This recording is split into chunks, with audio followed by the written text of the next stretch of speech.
Bismillah, kita mulai. Saya awali dari cinta. Ada beberapa wawasan tentang cinta, beberapa insight yang menurut saya menarik dari novel ini tentang cinta. Yang pertama adalah tentang cinta pertama.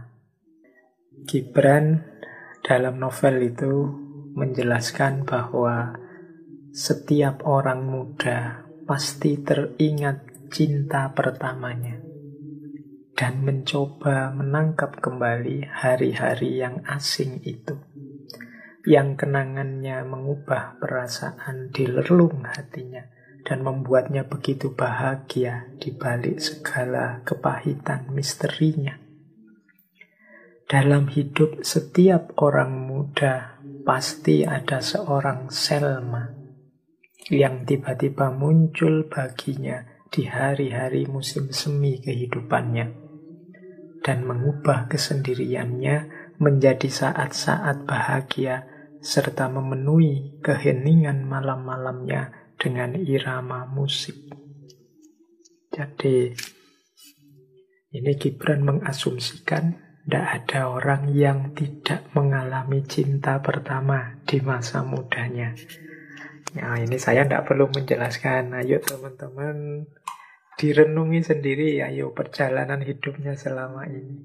Siapakah cinta pertamanya teman-teman atau bapak ibu yang mungkin mendengarkan? Pasti punya, pasti ada cinta pertama itu. Yang seperti saya bilang tadi, dia hidup dengan sangat indah dalam kenangan kita. Yang kita ingin kembali lagi ke sana. Kalau bisa, mbok yo balik lagi ke masa itu. Kita ingin mengalami rasa yang sama, yang membuat kita begitu bahagia saat itu. Ya, jadi ini menurut saya wawasan pertama, karena ini ada di bagian-bagian awalnya novel. Yang diceritakan oleh Gibran di novel ini kan juga pengalaman cinta pertamanya.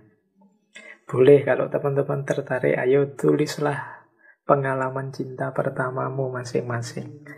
Sebagian besar mungkin sad ending karena tidak nyambung, tidak seperti yang diharapkan. Tapi mungkin juga ada yang begitu cinta pertama langsung klik, langsung nyambung sampai nikah, sampai sekarang. Ya alhamdulillah. Tapi yang tidak nyambung, yang cinta pertamanya tidak sukses, ya tidak apa-apa. Alhamdulillah juga punya banyak pengalaman. Punya banyak pengalaman kan banyak pengetahuan. Semakin banyak pengalaman, semakin dewasa. Tapi pelajaran berharga dari cinta pertama menunjukkan bahwa cinta itu memang indah. Bahwa cinta itu memang fitrah. Jadi cirinya manusia. Ya mengapa ada yang sukses, mengapa ada yang tidak? Ya karena manusia itu bukan seperti binatang. Kalau binatang ya tertarik, seneng, langsung nyambung, dipaksa, setelah itu bubar, tidak apa-apa. Tapi manusia itu kan ada norma, ada nilai-nilai. Indahnya di situ. Jadi pelajaran pertama cinta adalah cinta pertama. Baik, kita lanjutkan. Nah, apa sih indahnya cinta? Kata Gibran, cinta itu adalah daya kehidupan. Disitulah lahirnya makna hidup. Kalimat di novel itu bunyinya begini. Hidupku adalah sebuah koma. Hampa bagai kehidupan Adam dalam surga. Ketika aku melihat Selma berdiri di depanku seperti seberkas cahaya.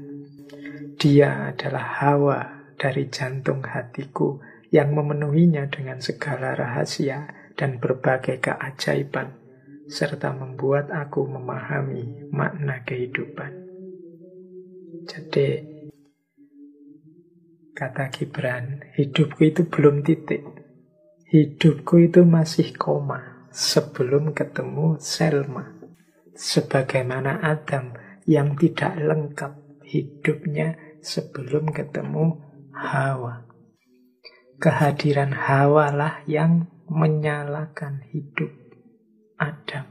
yang membuat Adam bergairah, bersemangat, punya daya menjalani kehidupan dengan gembira. Kehadiran Hawa lah, kehadiran Selma lah, kan gitu. Hadirnya Selma membuat hidup yang semula koma sekarang titik.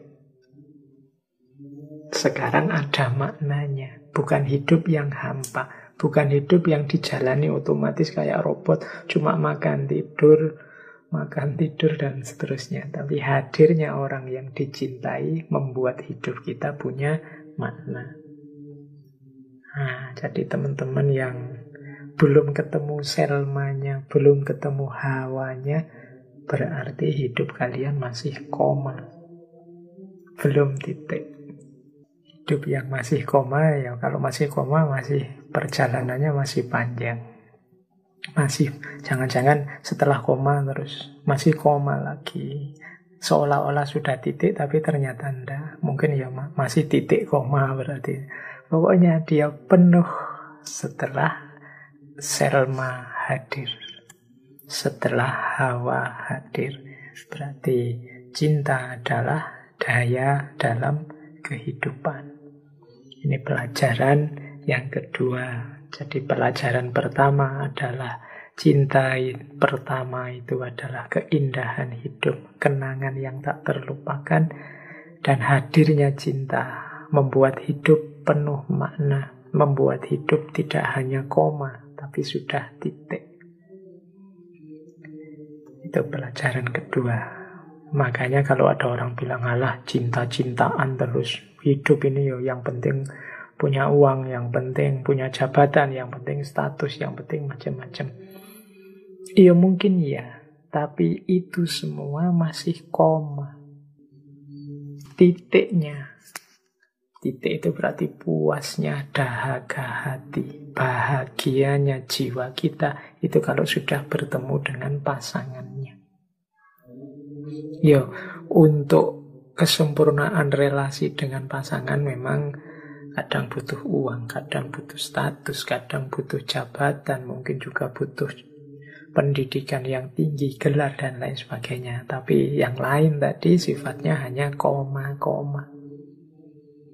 Titiknya adalah pasangannya. Adam itu sudah di surga. Nabi Adam itu kan di surga, apa saja ada. Apa yang dia inginkan ada.